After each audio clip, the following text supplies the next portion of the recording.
Yeah, I seen.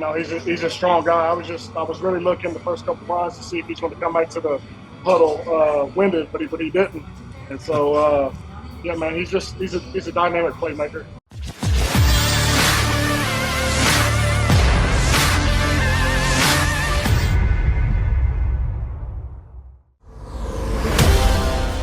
The greatest fans on earth. It's a bold statement, but would you expect anything less from Philadelphia? 58 years of heartache creates a toughness, a grit, a resolve not found in most. Sure, our prayers were answered, but now that we've had a taste, we're looking for more. Lehocky, official partner of the Philadelphia Eagles. Welcome back to the Eagles season opener and the new Lehocky Eagles postgame show. We are live from Ocean Hotel Casino in Atlantic City, live on ABC.com. And ladies and gentlemen, we have a special guest. He, of course, is the great offensive tackle for the Eagles. He joins us from the locker room. He, of course, is Lane Johnson. Hello, Lane. How do you feel? What's going on, guys? Feel good. I mean, it was an ugly victory, but somehow found a way there at the end. So, got to be happy with that. Hey, Lane, did you guys, did they catch you off guard with how much they decided to blitz you guys today? Yeah, I mean, it's really, you have a few snippets of preseason of what this team's going to do. You always know in the first game there's going to be some wrinkles that they haven't shown or just, disguised. So, yeah, had to make some mid-game adjustments. So usually, that first week is pretty tough, because you're unprepared for some things. Hey, Lane, I was watching this game with great anticipation. Aiden Hutchinson, really good player. I wanted to see how he matched up against you and how he matched up against Jordan Mailata today. Give me your assessment of him as a player now that you've seen him live in person rather than, just on film. Yeah, he's a big, tall kid, strong. Kind of reminds me of Osa a little bit. It's kind of how his rush movements are. Kind of how he moves. And one thing he's really good at, as you've seen, like when they played Atlanta, if you run an outside zone, you got to be careful at tackle of really going hard at him because he likes to go inside. So you have to be patient. So, he has a lot of upside. He's going to be a tremendous player.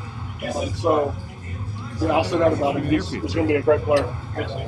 Hey, Lane, let me ask you this because Seth, Mike, and I have a little bit of a discrepancy here.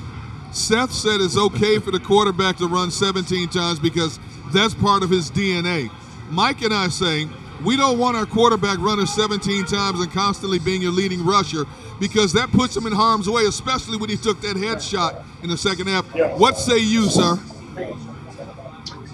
We always like a safe slide, but, in part of it, there's a lot of blitz zero today, so people we couldn't pick up, and he made some amazing plays. Most quarterbacks in this league can't make. So, we'll take it. That hit there at the end could have been costly. Luckily, you got back up, but yeah, man, it's part of the game. So, like I said, man, the first game you kind of go in having a little bit of knowledge of what this defense is going to present you, and going into week 2, you'll have a lot. You'll have at least a full. Real game under your belt that you can diagnose and work from there. Hey, Lane, and don't get me wrong, I would love for Jalen Hurts to stay in the pocket and complete 75% of his passes from the pocket behind that offensive line and only have to take off and run when everything else breaks down. But at the end of the day, when you see him take off and he's converting third downs to get you guys a new set of downs in the first half, that really kind of kept the offense and kickstart the offense in the first half, then you don't see anything wrong with it. And I know that you ain't really worried about him. You've seen that 600-pound squat up close and personal, haven't you? Yeah, I seen. He's a strong guy. I was really looking the first couple runs to see if he's going to come back to the huddle winded, but he didn't. And so, yeah, man, he's a dynamic playmaker, and we have some key additions this year that's helping us out, and new guys, new faces, and the young guys that fresh energy. So we got to build on this. There's a lot of good, there's a lot of bad, but advancing the next week, we got a good Vikings team Monday night in the league. So we're looking forward to that, and get ready to get rested up and diagnose his film soon and move on. Lane, Aiden Hutchinson, of course, the very talked about second round, second pick in the draft. What was your assessment of him, and did they kind of keep him away from you? Did you see? No, he switched sides quite a bit. I knew he would. They put him inside on third downs.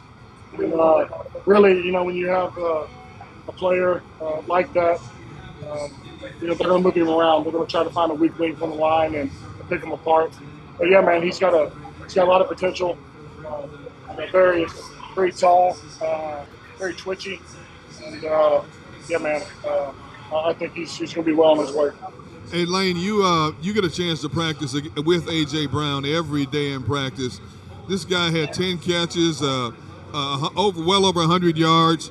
Did anything he did today surprise you in any way, shape, or form? He has that nameplate over his locker that says "Always Open." Man, he was open today. Yeah, he was. He's a dynamic individual. You don't find receivers of that physicality. You saw that deep fade. I don't know how far he drug it. It's kind of hard to see from the backside, but it looked like he drug that dude at least 5-10 yards. So, having a guy like that, dynamic playmaker, it makes life for linemen a lot easier. Lane, what do you think the focus will be on this week? He did a lot of good things, but there's some snags in there. Obviously, first game snags. What do you think the focus is that you need to clean up mostly? We got to be better in some blitz pickups. Keep guys off of Jalen. Be a more polished game, kind of sloppy. And really, I feel like that's what it's going to be.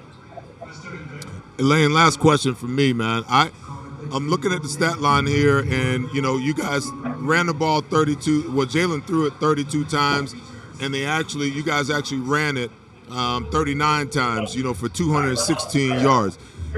In your mind, is that the recipe for this offense going forward? Do you guys up front, do you feel like you're at your best when you can dominate through the run first and then get to the passing game?